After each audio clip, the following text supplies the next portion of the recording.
अपने पराए।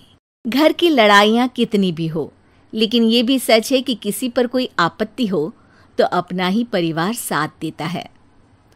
भैया, मेरे पीछे पुलिस लगी है, प्लीज मुझे बचा लो। रवि और राज दो भाई, लेकिन दोनों में कभी नहीं पटी। अरे क्या हुआ छोटे, क्या कर दिया तूने?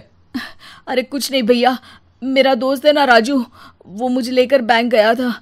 मुझे नहीं पता भैया कि वो वहाँ बैंक लूटने जा रहा है। मैं उसके साथ बैंक में घुसते ही सीसीटीवी कैमरे में दिख गया हूँ।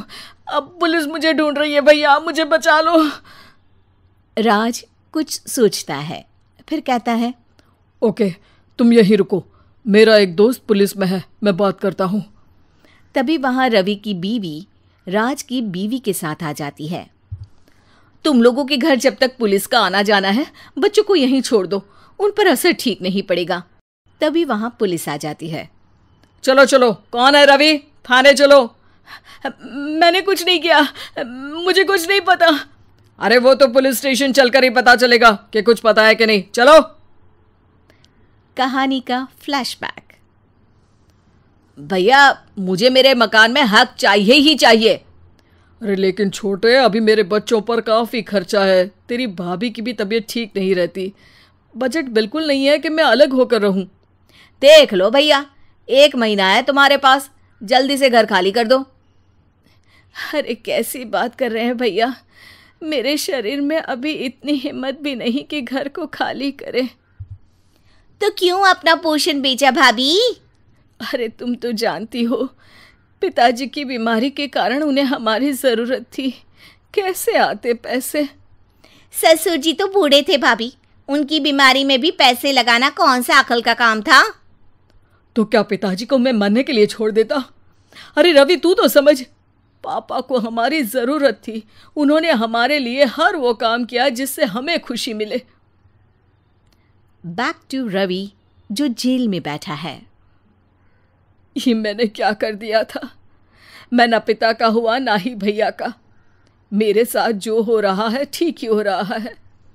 तभी वहां पुलिस वाला आता है। रवि, तुमसे कोई मिलने आया है। भाभी, आप यहाँ क्यों आई? पुलिस स्टेशन है ये भाभी। भैया, आपकी जगह मेरा भाई होता तो क्या मैं नहीं आती? अच्छा, ये खाना ले लीजिए, खा लीजिएगा। आपके भैया लगे हैं वकीलों और पुलिस वालों से बात करने में, डरने की कोई बात नहीं। जब आपने गुनाह किया ही नहीं तो सज़ा भी नहीं मिलेगी। रवि भाभी को देखकर रोने लगता है। घर में साक्षी चुपचाप बैठी होती है कि तभी सोनम कहती है, अरे साक्षी, क्या हुआ, परेशान क्यों हो रही हो? भाभी, अभी अभी पुलिस स्टेशन से खबर आई है, इन्हें बड़े जेल में शिफ्ट किया जा रहा है। मैं क्या करूंगी भाभी? रो मत, हम अच्छे से अच्छा वकील करेंगे। लेकिन उसमें तो बड़े पैसे लगेंगे दीदी, हम इतना पैसा कहाँ से लाएंगे? अरे क्यों, ये मकान है ना, और मेरे कुछ गहने भी हैं। साक्षी की आंखों में पानी आ जाता है। पर दीदी, ये तो आप और भैया की मेहनत की कमाई है। पापा के बाद भी तो हम लोगों का सब खत्म हो गया था। पापा को तो बचा नहीं पाए, लेकिन भैया को ज़रूर बचा लेंगे, और भगवान चाहेंगे ना तो दोनों भाई मिलकर इससे भी बड़ा मकान खड़ा कर लेंगे। साक्षी। थोड़ी देर में राज वहाँ आता है। सोनम सही कह रही है साक्षी, पैसों की कमी के कारण किसी भी बेगुनाह को सज़ा नहीं मिलती। राज एक अच्छा सा वकील करता है। सोनम और साक्षी बचाए पैसे और अपने गहनों को बेचकर रवि का केस लड़ते हैं और जल्द ही रवि जेल से बाहर आ जाता है।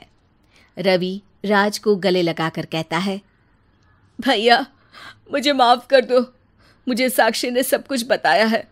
भैया, आपने मुझ पर विश्वास किया, मेरे लिए दिन रात मेहनत की, भाभी ने अपने गहने तक बेच दिए। भैया, आपने तो पापा के लिए भी पैसे नहीं देखे, लेकिन मैं बहुत ही सेल्फिश निकला। भैया, एक आखिरी बार मुझे माफ़ कर दो, मैं शर्मिंदा हूँ। अरे भाई, अपने तो अपने ही होते हैं, पापा ने हमारे लिए क्या नहीं किया ये तुम्हें बताने की ज़रूरत नहीं है मुझे। और फिर तू तो मेरा भाई है। पैसे से बढ़कर रिश्ते होते हैं भाई।